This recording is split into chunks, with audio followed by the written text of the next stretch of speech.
Hi, this is Ella from Bands and Fans, and I'm here with Kevin Silvester. Would you like to give a little intro? Hey, I'm Kevin Silvester. Yes! So how are you feeling about tonight? I'm so nervous. This is the biggest show that I've ever played, and there's going to be a lot of people I know in the crowd watching, so I want to do them proud. You'll do them proud, already know. And how have you been preparing coming up to this show? What have you been doing? I've been running on the treadmill every single day, singing, because my shows are really high energy, and I'm jumping around on stage just to make sure that I'm not running out of breath. I've been vocal training with my vocal coach, just practicing every day. Yeah, just getting that practice up. Yeah. And how did you get into music?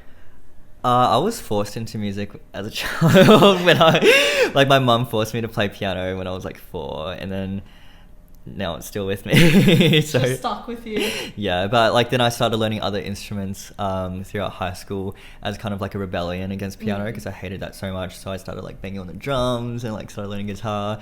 I guess that's how I got into rock and all of that. And when was your first show ever?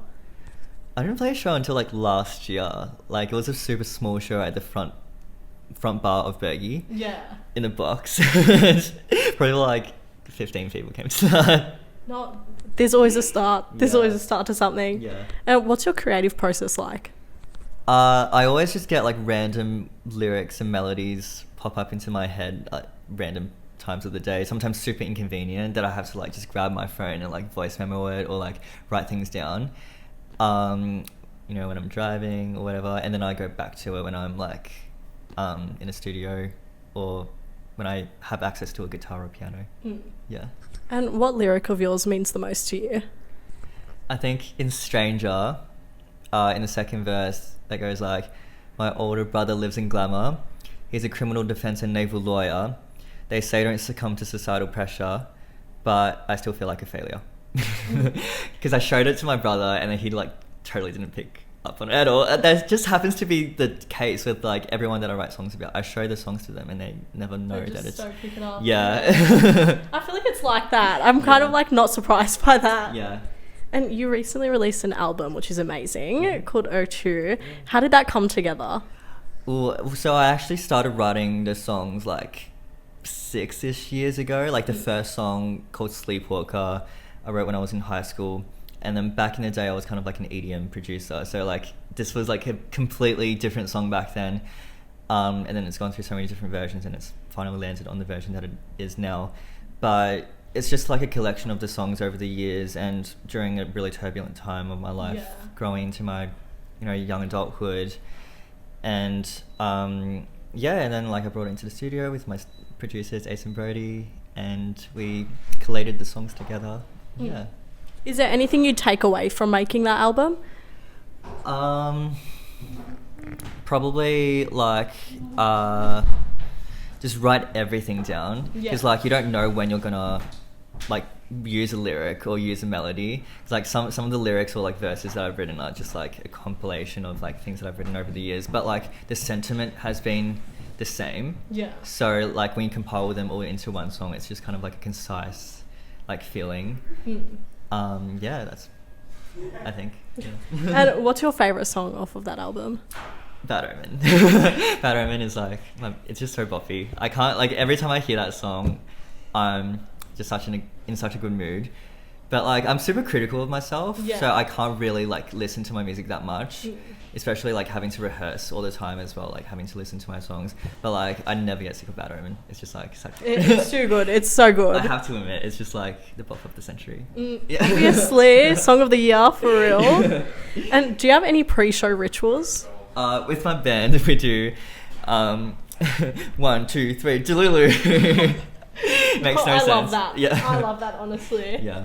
What artists inspire you the most? Ooh, so many, because I listen to so many different genres of music. So I grew up on, my parents was playing Mendo, pop rock, Chinese music. That's how I really got started with that pop rock genre. But I was super deep into the electronic scene as well, growing up with dubstep and death step, and then I was also super into metal as well. I still am really into metal, so I think just and pop music as well, not to mention I love Taylor Swift. Taylor Swift is one of my favorite artists. Just everything together, I guess, makes me who I am. Yeah. Yeah. There's always all genres. We love that Yeah. though. It's good to listen to everything. Yeah. Are there any up and coming artists you would recommend? Ooh. Terra Rouge. Yeah. I love it, Terra Rouge. She's amazing. She's so I love the wonderful. song Kissing Girls. I like put that on all the time. Even though I like have never kissed a girl in my life. And that song does not apply to me at all. I love that song so much. And she's so sweet. She's such a diva. Yeah. We love her. Yeah. And what's been your best and worst show by far and why? I think because Titration's opening for me today. They're going to kill me for saying this, but I think they will understand. Like last year I opened for them and the sound engineer did such a like terrible job for my set. Like they mixed up my in-ear monitors with the band's in-ear monitors. So I couldn't hear myself at all, but the band could only hear me. Like turn it all the way up. So we just did the whole set with that like reversed. And yeah, I think that was a bad time. But what about the best one? Hopefully this one. Hopefully I'm so ready for this one. I got so many things planned for this show and I think I've really worked hard on preparing for the vocals and just like, you know, interactions with the crowd and so many great moments. Yeah, hopefully it's fun. But I mean like the ones that I've done so far, like the last one that I did, the headline that I did in April. Headline shows are always the best, I feel. Yeah. For every artist, it's always like, yeah, our headliner here, like, Yeah. always amazing. Like, I just feel like energy is better at the headliners, and especially Yeah. since it's like your show, Yeah. it's better. Because you get a sound check. Like that's so important. Exactly. Yeah. And if you could play with anyone, dead or alive, who would it be? Avril Lavigne. Yes, you know, I get that. We would rock out so hard together. Well, obviously, you'd have to. It's Avril Lavigne. You absolutely have to. Yeah. And how do you balance time as an artist with other priorities? I don't. I get that. It takes over my life. I'm I always get thinking that. about work. I'm always thinking about what's the next song I'm gonna write, or like lyric ideas, or content ideas, music video ideas, and vocal practice. You know, like yeah. It's Never- just a non-stop cycle. I don't balance it. Yeah. That's how it is, to be honest. It really is. Yeah. And how do you think the Aussie music community will evolve into the future? That's a really good question. Hopefully a lot more queer artists in the scene, and more culturally diverse. Yeah. Yeah, I think I would love to see that a lot more. Yeah, I'd honestly love to see like more culturally like diverse bands. Yeah. Like I remember like meeting a band and one of them were like, oh, like I'm Lebanese, and I'm like, oh my god, I'm Lebanese. Yeah. Like I was like celebrating. I was like, oh my Yeah. god, it's shocker, but like Yeah. so happy. Yeah. What's your go-to pre-gig food or drink?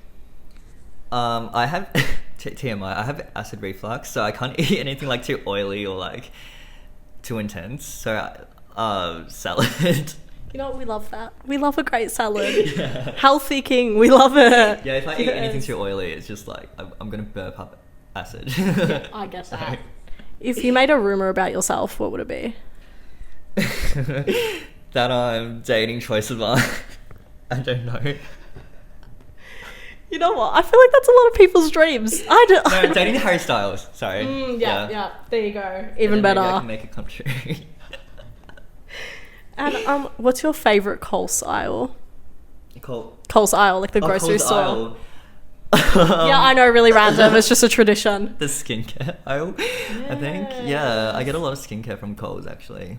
Coles just helps with that. Yeah. Honestly. I don't use any of the fancy stuff. I just use like the basic CeraVe and everything. Fancy stuff's Neutrogena. too expensive. Yeah. It's not too overpriced. Yeah. Inflation. But other than that, junk food. Yeah, of course. And last question, anything to promote or say to anyone watching? I mean, my debut EP O2 just came out. Off the EP is my lead single Bad Omen, and it has a wonderful music video that we just shot. It's very gory if you're into all of that stuff. It's not that bad, I promise. But yeah, Bad Omen, stream Bad Omen, the bop of the century. Yes. Well, thank you so much. I Thank you hope so the much, show Ella. tonight goes so great. Thank you. Thanks for watching. This has been Badzer Fans. Bye.